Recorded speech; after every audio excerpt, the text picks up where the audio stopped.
There is a principle that I think about a lot when it comes to advertising.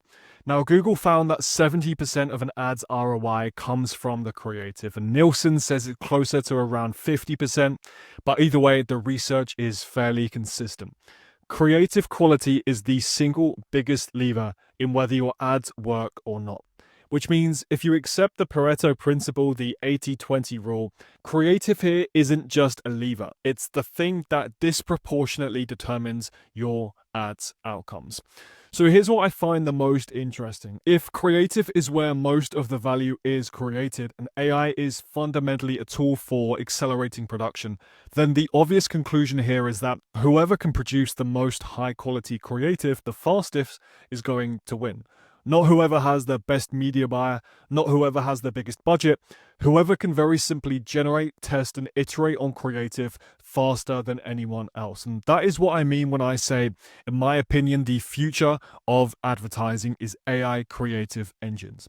So in today's video, I am going to break down why speed is the real competitive advantage in advertising right now, why most brands are stuck in the middle of the bell curve when it comes to creative production, and what it actually looks like to build infrastructure that lets you operate at 10 times the velocity of anyone in your industry. But with that being said, let's get into the video. So first things first, let me explain why I think speed matters so much. There's this concept that shows up in so many different fields, business, investing, even in military strategy, which is basically velocity beats deliberation. I recently heard Jeff Bezos talk about his decision-making process, and he talks about how making decisions with 70% of the information you wish you had. Because if you wait for that 90% or more, whatever it may be, there's a good chance you're being too slow. And if you're good at course correcting, being wrong is basically less costly than being slow.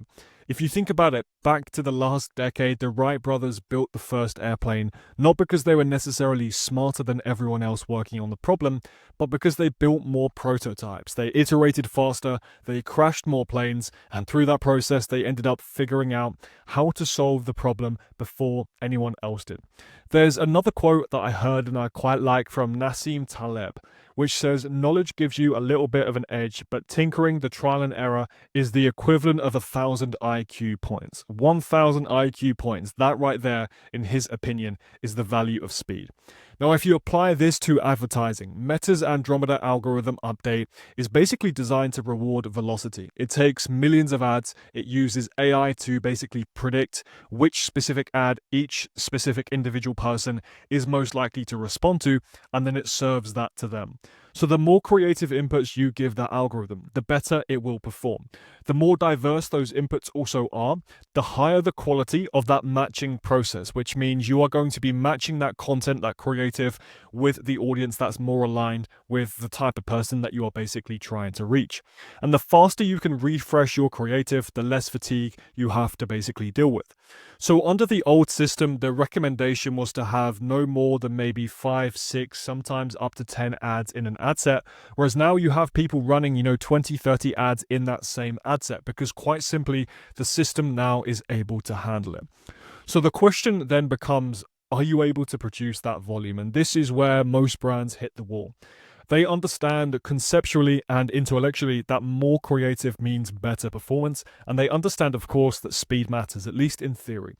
But they aren't actually able to execute on that theory. The production process is too slow, the approval cycles within their organization are too long, the feedback loops are too loose, and then they end up in this very weird position where they basically know with full conviction what they should be doing, but they can't do it. They can't do anything about it. They are bottlenecked by their own process.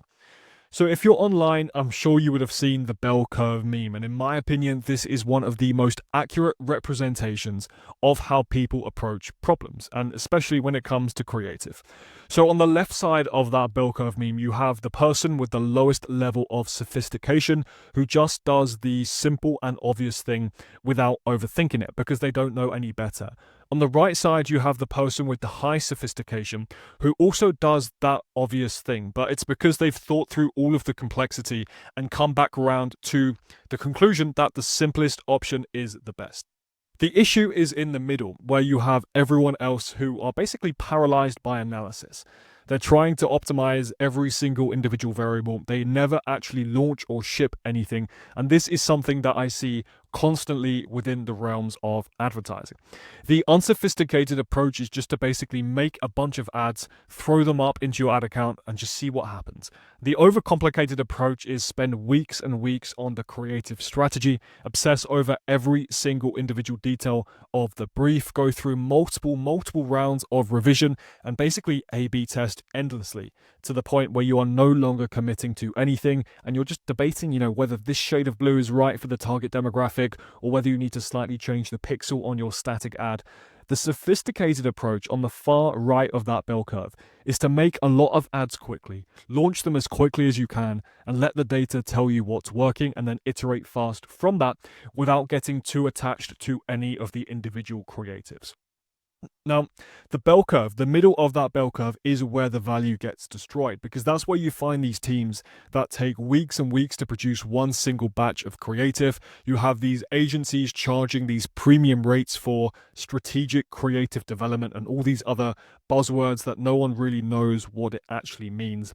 And the insight here, and this is what both the unsophisticated and sophisticated person understand intuitively, is that you can't actually predict what's going to work. Of course, you can make educated guesses, you can look at patterns, you can study what's worked before, and you can hire the highest paid creative strategist that you can find.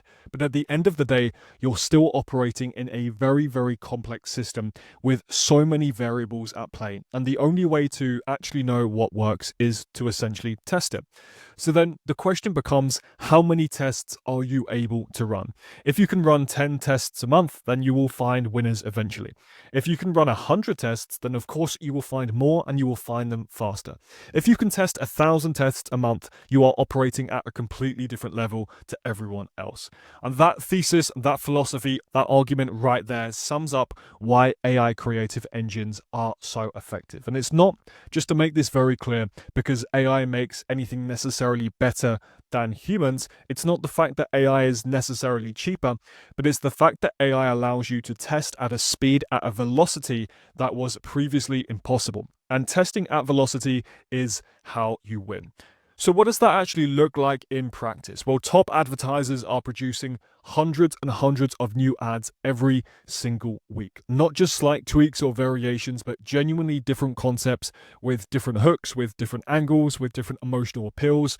On TikTok, we're seeing high volume advertisers refreshing Smart Plus campaigns basically every single day, pulling their underperformers on a daily basis too, and replacing them with new creative. It's a very continuous cycle of production and iteration.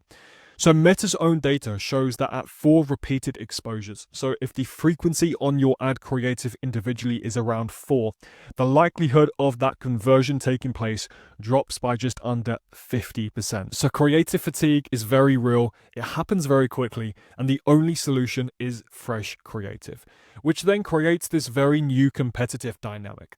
In that old pre-Andromeda world, the advantage basically went to whoever had the best creative. The brand with the best campaign eventually won. But in this new post-Andromeda world, the advantage actually goes to whoever can produce the most good enough creative fast enough to keep pace with the appetite that the algorithm now has. It's not about being perfect, it's about speed and it's about volume. So what's also interesting here is that this actually isn't that new of an insight, as much as it may seem to be with the introduction of Andromeda. Now, direct response advertisers have understood this fundamentally for a long time. The way you win in direct response is you test a lot of things, you find winners, and you scale the winners while continuing to also test new things. So the only thing that's really changed is the scale at which this is possible. So with AI, you can generate concepts at a rate that was previously unthinkable. You can produce hundreds and hundreds of script variations, you can generate thousands of visual assets, you can test more angles in a week than you used to be able to test in an entire quarter.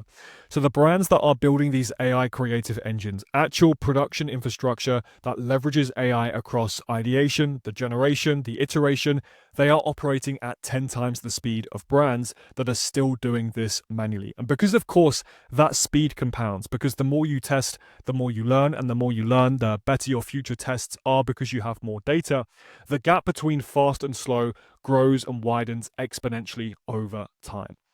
So why am I calling this the future of advertising and not just something that we already know? Well, because the underlying dynamics are not going away. They are accelerating. Advertising platforms are getting better at personalization. Andromeda really is just the beginning. So the systems on their end are becoming more sophisticated at matching these individual creatives to specific people, which means the value of creative diversity is going up, not down. Consumer attention is getting more fragmented, it's becoming harder and harder to capture, so the bar for really what stops someone scroll and gets their attention is going to continue to rise, which means the cost of being slow, of running very stale creative processes, will continue to increase. AI tools themselves are getting better too. Obviously, a year ago, AI just looked very gimmicky, whereas nowadays it is basically production ready for 90% of use cases, and that capacity ceiling is going to carry on rising, which means the potential speed and the potential velocity keeps increasing. And the other thing about velocity when it comes to a competitive advantage as well is that, as I said, it compounds massively. If you've been running an AI creative engine for 6 months, you have 6 months of learning embedded in that AI system, which means you know what hooks work for your audience, you know what visual styles perform the best, you have feedback loops in place that have been refined over thousands and thousands of tests. Whereas a competitor starting from scratch aren't able to just necessarily work harder to catch up.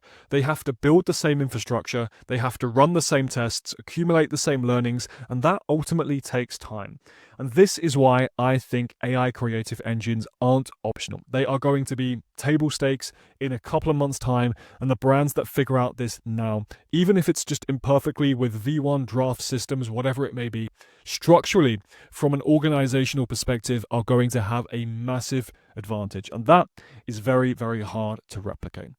So with that being said, let me bring this back to where we started. If creative is, let's say, 70% of your ad ROI, if it's the single biggest lever determining whether your campaigns work or whether they don't, then the question you should be asking yourself is not how do I make better ads? It's how do I make more ads faster so I can find out what works before my competitors do.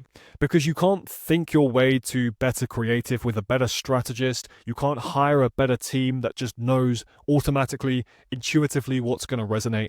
The only way to find winners in scale is to test. And the more you test, the more winners you find. The faster you test, the faster you find them. And that right there is the entire game. It's really that simple. Everything else matters, but it's the 30% in the equation. The creative is the thing that moves the needle most. So if you are spending any amount of time or money on advertising, the question your entire operation should be oriented around is how do I increase my creative velocity? How do I produce more? How do I iterate faster? How do I basically shorten the loop between we launched this and we know if it worked? And that is exactly what AI creative engines are. They are the answer to that question at scale. And if that's something you would like help building, if you are at the point where you know for a fact with conviction that speed and velocity is the game, but like I mentioned earlier on in the video, you just simply don't have the infrastructure to actually execute on it, that is exactly what my team and I build at Studio Flow. We build custom bespoke AI creative systems and we install them into your business over the period of 90 days so that you can produce thousands of assets every single month. If you're interested and if you would like to learn a bit more about what that looks like or would like to chat with me about how that would work for your brand, the link will be in the description below this video. So take a look at the content on that page in a bit more detail just to learn fundamentally what the offer looks like. But either way, if not, I hope this gave you a useful framework for thinking about where advertising is actually heading and what actually matters going forward. So as always, I appreciate you taking the time to watch this. Drop a comment below if you found this valuable and if there's anything that you'd like to see going forward, and I will see you in the next video.